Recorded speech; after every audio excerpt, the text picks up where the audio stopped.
Good morning. When I was invited by the iGrade team to give a speech here, I was really attracted by this conference.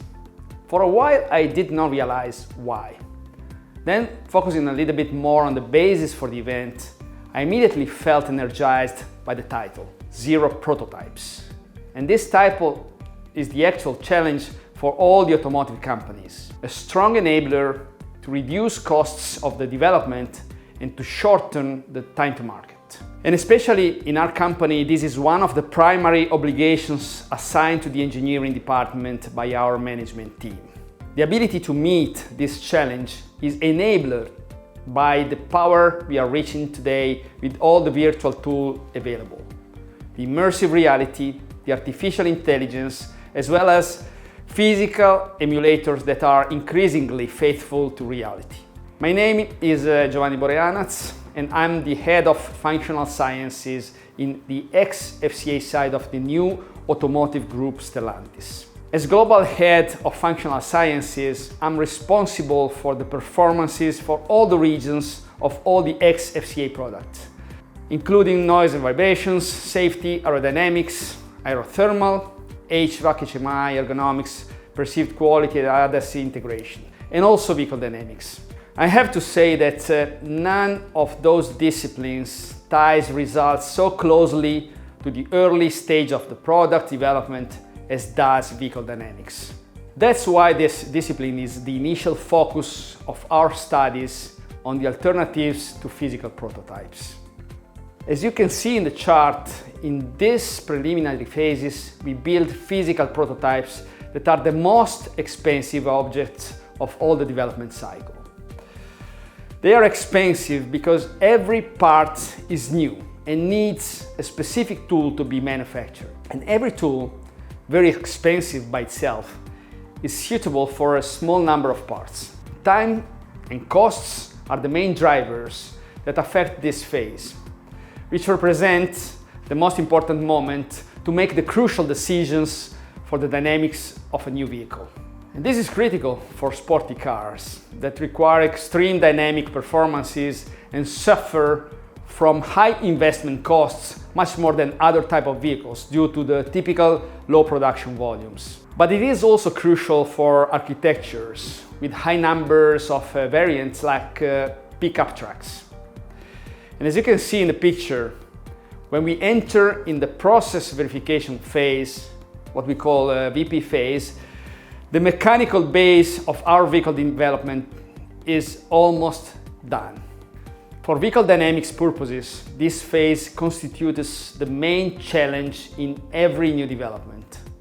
It is where we take the most crucial and irreversible decisions, and where we set and freeze almost the 80% of the final performance and confirm that the performance variation is within limits for all variants. For this reason, we started to invest in our different development sites, Italy, North America, Brazil, on a tool able to give us the highest number of enablers acting on the vehicle under design. All our simulators are interconnected. Our global organization allows splitting part of the activity among the different sites. And the interchange of teams working on a program is one of our key enablers to share the best practices and to maximize the productivity, considering peaks and valleys of the different specific regional workload. Therefore, it is a common practice now to mix the pure multi-body simulation and the human testing on the simulators, independent on the physical location and the composition of the teams. Of course, Maserati, that is our luxury sport brand, used to be the precursor in the usage of this tool and drove the first selection of the relevant tracks identified and digitalized. A car like the new MC20 needs a large variety of tracks, pavement friction conditions to realistically represent the behavior of all variants. Lap times, emergency handling, but also an adequate trade-off between extreme performance and driving comfort are the key factors for the creation of a perfect and balanced product. And here we can see some of the most important tracks and pavement we used for the development. each of them highlighting unique characteristics of the vehicles to be observed. With this base, we accepted the challenge to definitely cancel the demo car and mule phases and to develop the mechanical portion of the vehicle dynamics exclusively on the simulator. Of course, this required moving some of the component level validation loops into the VP phase, but with a considerable positive impact on the time and costs of the variants. Besides this, we realized also that the results is not only less expensive and time-consuming, but also much more robust. And this is because with the simulator we can compare back-to-back several solutions in the same time frame. We can test different tracks without physical transfer, different components without waiting for the mechanical intervention in the vehicle. We have the same human in the same mood testing the alternative with the memory of the previous assessment because the comparison is done in sequence. And it's done in sequence with exactly the same road conditions without bias effects due to weather or other environmental factors. The simulation experience is not only a success in terms of time and cost compression. It is also an example of teamwork.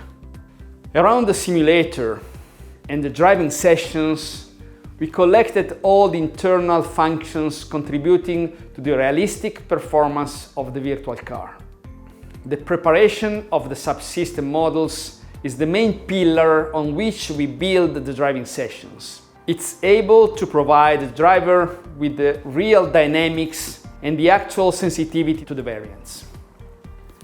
All of the engineers composing the different teams participate in the sessions with a special focus on their subsystems and interact with the driver to get the input needed to improve their performance. The immediate feedback on the status and the variants is an incredible opportunity to speed up the convergence to the best performance of the subsystems and of the vehicle itself. For MC20 development, we explored an enormous amount of variants in advance of the physical prototypes, cross-checking different load cases, driving style, and expectations. And we also had the opportunity to improve our correlation with the road, leveraging professional Formula One drivers and improving their skills on the simulator. In those years of application on simulators, we developed a training and verification program to confirm the attitude of the drivers to reset their bias between real road and virtual. They are subjected to different tests where they need to detect slight variations and to report the expected behavior. Sometimes this involves creation and insertion of a load case indicating a variant that in reality is not included in the project. And we expect them to detect and to report performance changes. Once we assess the skills, we can proceed with the number of variants we need in a very compressed timing. While we assess much of the vehicle performance, this does not mean we have the full coverage of the space. In some of the activities, we do almost everything in virtual. In some others, there is a need for further improvement to get a complete virtual development. In particular, on the active system tuning, there is still an important portion executed on the first reliable proto vehicle. And secondary ride and wet snow behavior are the main point of methodological attention in our current view. There is still a lot to do, but the way forward has been mapped out and an important portion of our methodological development is already well defined and planned.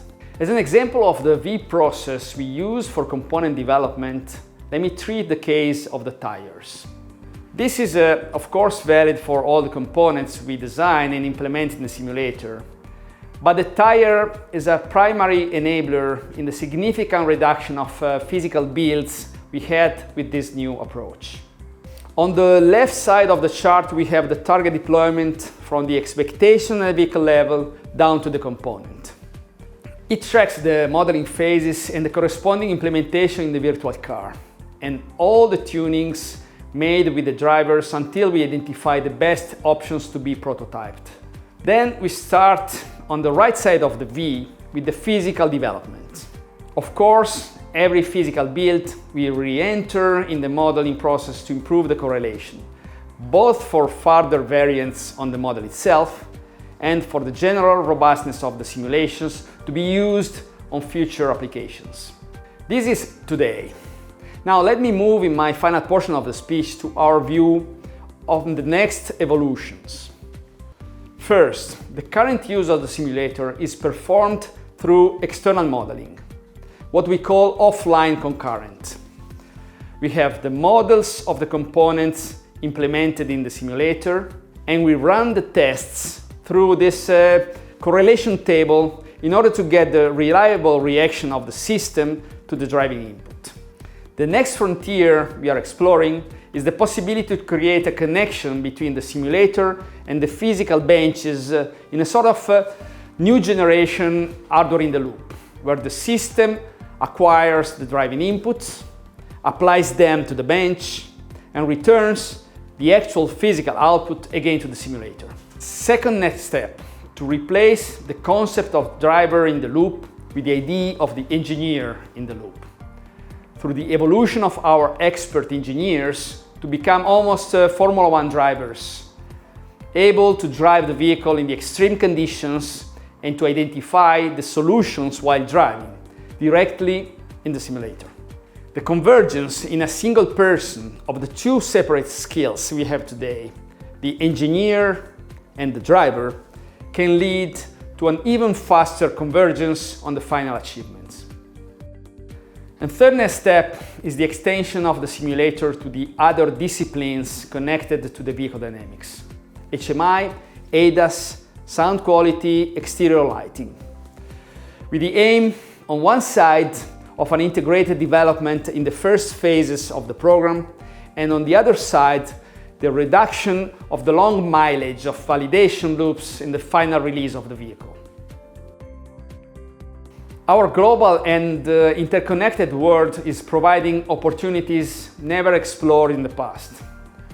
The breakthrough we had in the virtual connections imposed by the pandemic created a positive momentum in the acceptance of what is not physical. And our automotive disciplines are paying particular attention to this turning point. With this perspective, the relevance of the simulation in the vehicle development will not be the same in the near future. A future that, as we experienced with the MC20 development, has already proven to be the present.